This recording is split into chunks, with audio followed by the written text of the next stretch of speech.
It's 3:30. Good to have you with us this Tuesday on eNCA's Today.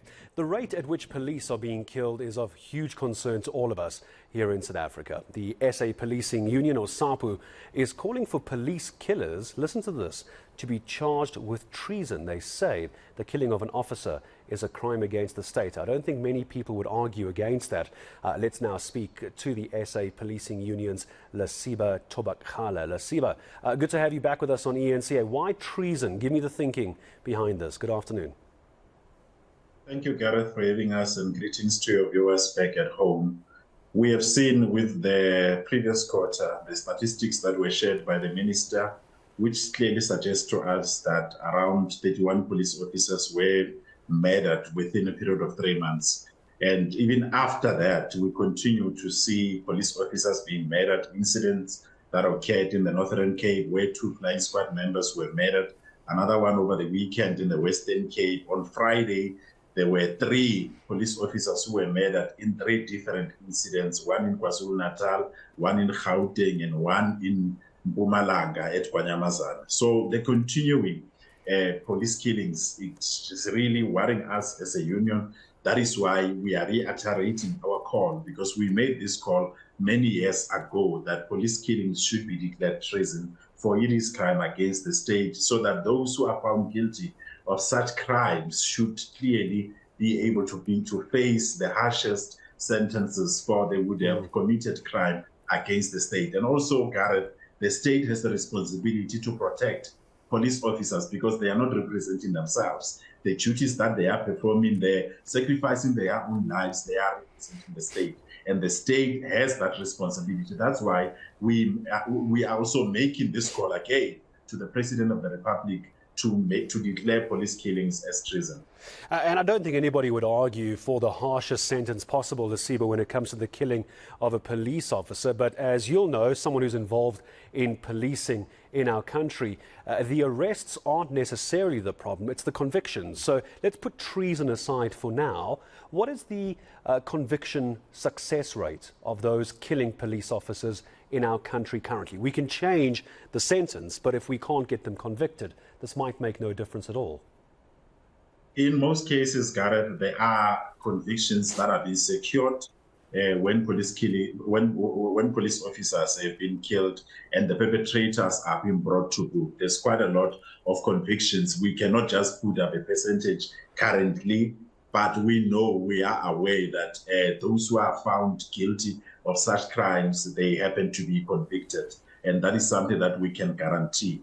But for us, it is not about, we don't even need to come to the side of convictions. We need to see a 0% police killings, because if one is killing a police officer, it means that there are community members who will be left destitute without a police officer to serve them, without a police officer to protect them within their communities. For it is not easy just to train and make up a police officer. It really takes some time with experience and so on. And also, police officers, Gareth, are human beings. They form part of our society. They are mothers, they are brothers, they are sisters. So their families, they also suffer when they lose police officers when they are getting killed. I want to get a sense, because you're using both the words murders, Lesiba, and killings, because we need to be quite clear what we're talking about. There might be no distinction, but when we talk about those officers killed in the line of duty and then those officers killed that are off duty as well, can you give me a comparison between the two? When you say charged with treason, are you talking about officers who are killed on duty? Because it's very difficult to prove if a SAPS member is being targeted and killed once they're off duty. Are you talking about on duty or off duty? Gareth, we are referring to both. Remember, a police officer takes an oath of office after they have trained in college. Before they could go to the pass-out parade, they take an oath that they will serve and protect. So a police officer remain carrying that oath with them, whether they are on duty or off duty.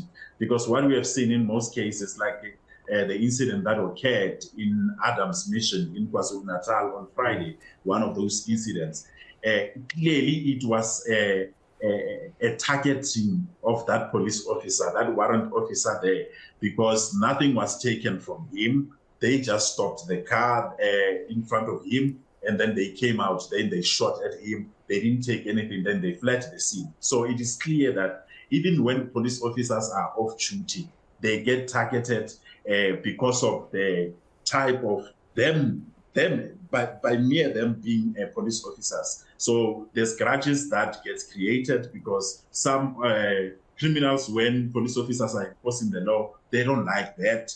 Then you'll find that police officers, some of them, they get to be targeted when they are off duty. So we are covering both on and off duty, because a police officer remains to be a police officer, whether they are on duty or off duty. They can at all times place themselves on duty as it is required by the law.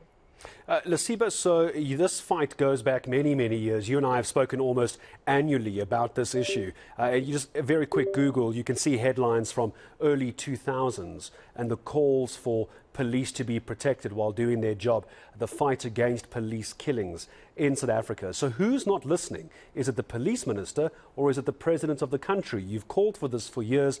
You're not being listened to. Why? Why are you being ignored? The calls we made, Gareth, we made them to the president of our country, because there has been a number of presidents whom took charge since we made this call over the years. And we are making it because we need that declaration being made by the state president, so that the lawmakers can then be given powers to go and change the law and make sure that those charges, when it comes to the convictions thereof, those who are found guilty, then they will be able to face those harsher sentences. What we are seeing is from government, there is no political will to listen to this call that we are making, even though they are carrying a great responsibility to make sure that they protect our protectors, for police officers are our protectors. But we don't see any political will that comes from the side of government in order to ensure that the call that we are making, it is indeed falling on the ears that can do something about it.